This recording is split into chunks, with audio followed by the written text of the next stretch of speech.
Yo, it's JSF, and I got a question. And this is something that is best asked and like spoke about through the lens of Mortal Kombat 11 because this game is the perfect way to ask this question and to explain it and just have a discussion about it, right? So, one of the things that fighting game players, the FGC, anybody complains about the most is balance. Something that we all say we want. Like, we want balance, we want buffs, we want nerfs, we want busted, broken characters to be toned down. We want, characters who seem pointless, useless, and bad to be, toned up. We want them to be buffed, right? I always say Frost is the worst character in the game. I really want her to be buffed. I think some characters in the game are completely fucking busted. The Cetrions, the Jackies, the Liu Kangs, the Terminators of the world, right? But how important is balance really? And I don't just mean this in the sense of a competitive game, right? Like in the sense of tournament, I don't mean it just that way because obviously in the sense of a tournament, balance matters because if a character is just completely brain dead easy and completely busted as fuck, everybody's gonna pick that character, right? Leroy and Tekken when he first came out were like 7 players, the top 8 of Evo Japan, I think played Leroy because he was that fucking good, right? Same thing with Kobu, or not Kobujutsu, just Tanya in general. Same thing with Tanya when she came out in MKX. It was like 6 Tanyas in top 8 of I think CEO that year. So I get it. Competitively, yes, balance matters because you don't want to have a broken character. But I mean overall roster balance. How important is overall roster balance? Because a lot of times I always just say Mortal Kombat 11 is trash. I'm very, very vocal about how I feel about this game. I don't hate the franchise. I don't hate the way the game looks. I don't even hate the roster, except for Sheila. She needs to go. But the game is just bad. It's not a good fighting game, right? But if I say that, people on Twitter will always come back with, aside from the obligatory, you're just bad at the game, you suck. Aside from that type of shit, they'll be like, oh, this is the most balanced NRS game to date. What do you mean? This is the most balanced NRS game to date. This is the most. I understand.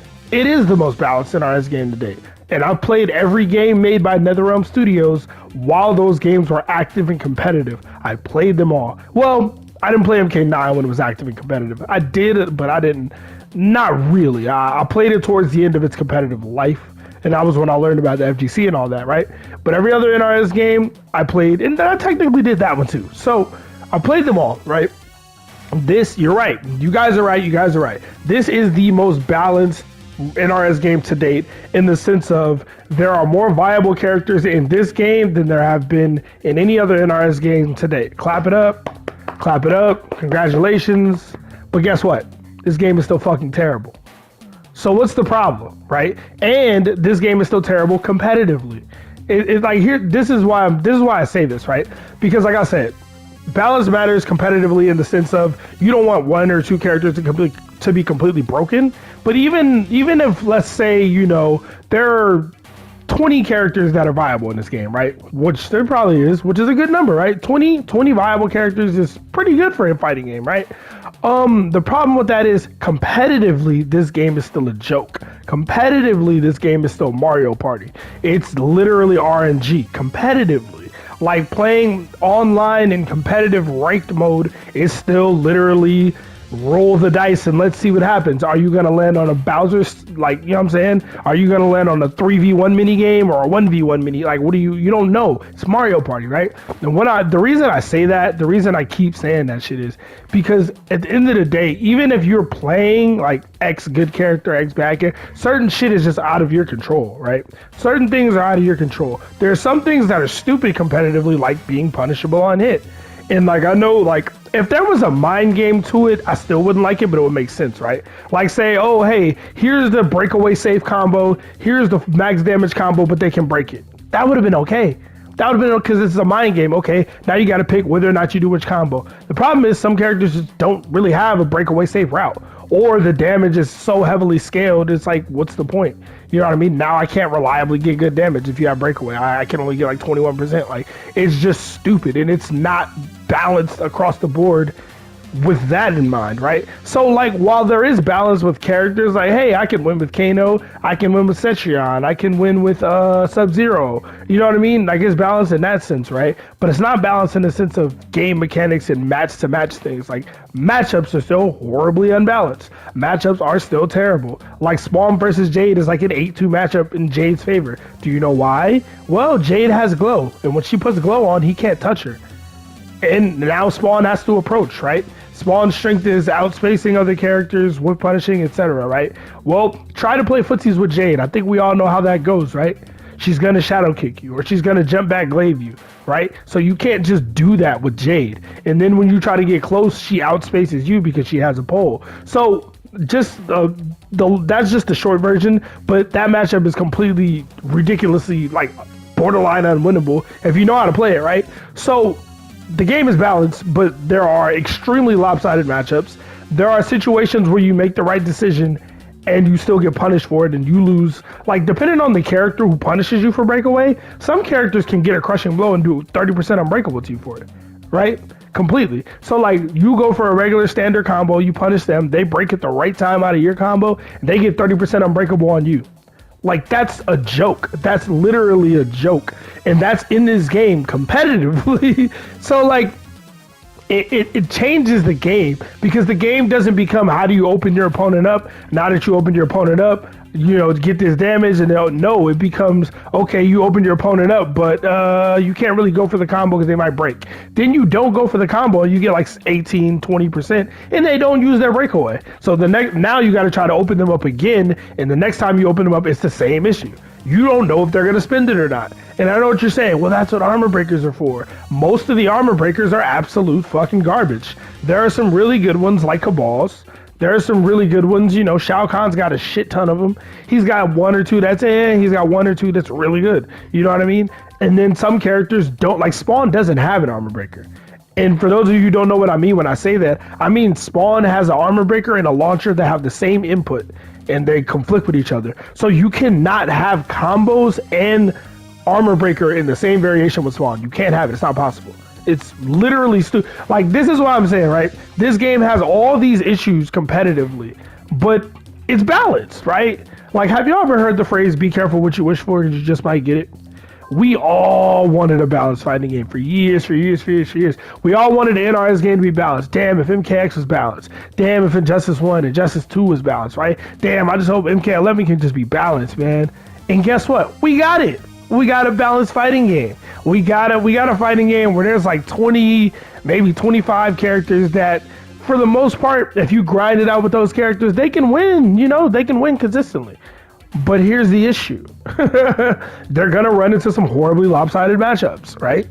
You know, that doesn't mean you're bad or you like the character sucks or you need a secondary. It means there's one or two, maybe three matchups that is, you know, it's horrible for you, right?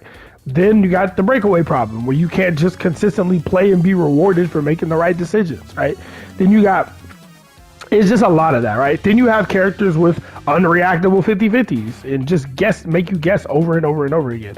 Sindel is a 50-50 machine online. Sub-Zero is a 50-50 machine online or offline, right? Strike Throw Mix is huge. Liu Kang can Strike Throw Mix you to death, right? So there's a lot of these things that come into play where it doesn't even matter who you pick, honestly. It really just doesn't matter. Like, you're gonna have to deal with some coin flips. You're gonna have to deal with some dice rolls. You're gonna have to deal with, you know what I'm saying? It's Mario Party. It just is. I'm sorry, it is.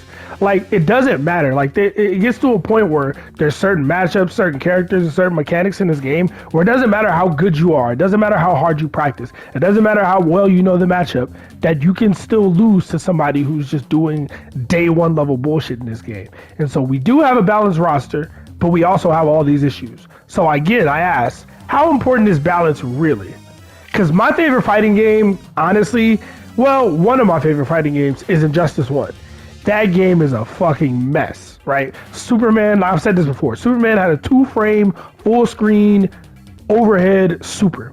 By full screen, I mean from literally one end of the screen to the other end of the screen, he would fly at you fast as hell. And it had 2 frames of startup. And it was an overhead. If you whiffed anything from full screen, you couldn't press a button. It was ridiculous. There were infinites in that game. They got patched out, obviously. Every character could, damn near every character could 50-50 you. Like, Fucking Batgirl was busted as hell. Like Martian Manhunter was busted as hell. Like there was so much nonsense. Like Black Adam had the most broken jump arc I've ever seen in a fighting game. He jumped the highest and the farthest and had the best jump in. His jump 2 was busted. He could do a full screen plus on block overhead dive kick. If it hit, it was plus on block. If it blocked, it was plus on block, obviously. But if it hit, it was a launcher, and then he got a full combo and got good damage, right? The game is complete fuckery, complete nonsense, right?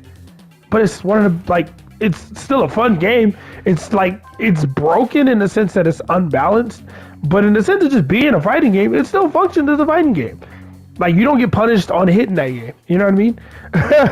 Like, it doesn't exist. It's not like somebody can do 30% unbreakable to you because you hit them, right? So it doesn't have some of the issues of this game. So yes, while this game is more balanced than other NRS titles or other fighting games in general, it's not the most balanced fighting game ever, I don't think, but it's very balanced, like I said, in sense of roster and who can compete, but that doesn't fix any of the other major issues. So, I mean, I was one of those people, I won't lie to y'all. I was one of those people who really wanted a balanced fighting game. I was. Because I play a lot of low tier characters and I don't know why. But I always end up playing bad characters, right? And people never believe me that the characters are bad. People didn't believe me that Green Lantern was bad in Injustice until 4 years later. You know what I mean? Nobody believed me. And like, that's why when I say Frost is bad and nobody believes me, I'm like, this is fine. I've been here before, you know? But I was one of those people who wanted a really balanced fighting game. But now that I got it, I would take an unbalanced fighting game if it was fun to play, if it rewarded me for making the right decisions, right? If I make the right read and I get rewarded appropriately for it, I can deal with playing low tier. I don't mind outplaying my opponents. And this is where my opinion comes in, right? I can deal with that. I don't mind outplaying my opponents. I don't mind any of that. But if the game is balanced, but I can still lose for making the right decisions and lose for doing the right thing, and no matter how much I practice, no matter how well I know the matchup, etc., like I just have to account for random bullshit. Like I just have to account for the fact that Sub-Zero might just slide me out of nowhere, and I got to deal with it. And as I have to be preemptively blocking because I can't react to it. I get hit with an overhead and I lose 50% of my life because now I'm in a coin flip scenario. No, that sucks. I don't want that. I would rather have a horribly busted, unbalanced game than have to deal with shit like that. But that's just me, man. Let me know what y'all think. Do y'all agree? Do y'all disagree? How important do y'all think balance is, honestly, in a fighting game? Like I said, at face value, it sounds like one of the most important things, right? It sounds like, no, you need balance. Oh, the game is nothing if it's imbalanced. You can't take it seriously competitively. Well, this game is very balanced, and I still can't take it seriously competitively. I know that there are people who compete in this game. I cannot take this game seriously competitively. Like, there's a reason every top 8 for every tournament you see is different people in it. And it's not to knock anybody who makes top 8 in this game, but anybody can win in this game. I'm sorry, like, anybody can beat anybody. I've seen the best players in the world. I've seen Sonic Fox, I've seen Foxy Grandpa, I've seen the best players in the world lose to random ass bullshit in Combat League Online. I've seen it with my own 2 eyes. I've seen everybody lose to random people, random players in Combat League, everybody. And like, you can't tell me that there's nothing wrong with that. If the best players in the world are literally losing to random people online who will never make top 32 in a tournament, kind of tells you something. Not to mention, we got Shiva Stomp in the game. Do I really need to bring that up again? Like, Shiva Stomp exists. We got a balanced fighting game, but we got Shiva. Is it worth it? No. Get rid of Shiva, make the game busted. I'm here for it. Anyway, leave a comment. I would love to know what y'all think. I would love to know what more people think about this. I think this is super interesting, man. I think it's a really interesting topic. And it's something that a lot of people always say, nah, it's balanced, it's balanced. Cool. Balance doesn't mean good, though. Balance doesn't mean fun. Balance doesn't mean that it's a respectable competitive fighting game. Mario Party is balanced too, isn't it? Anyway, man, I'm gonna get up out of here. Subscribe if y'all enjoy the content. Just have fun, man. Play games that are fun for you. JSF, I'm outie. Peace.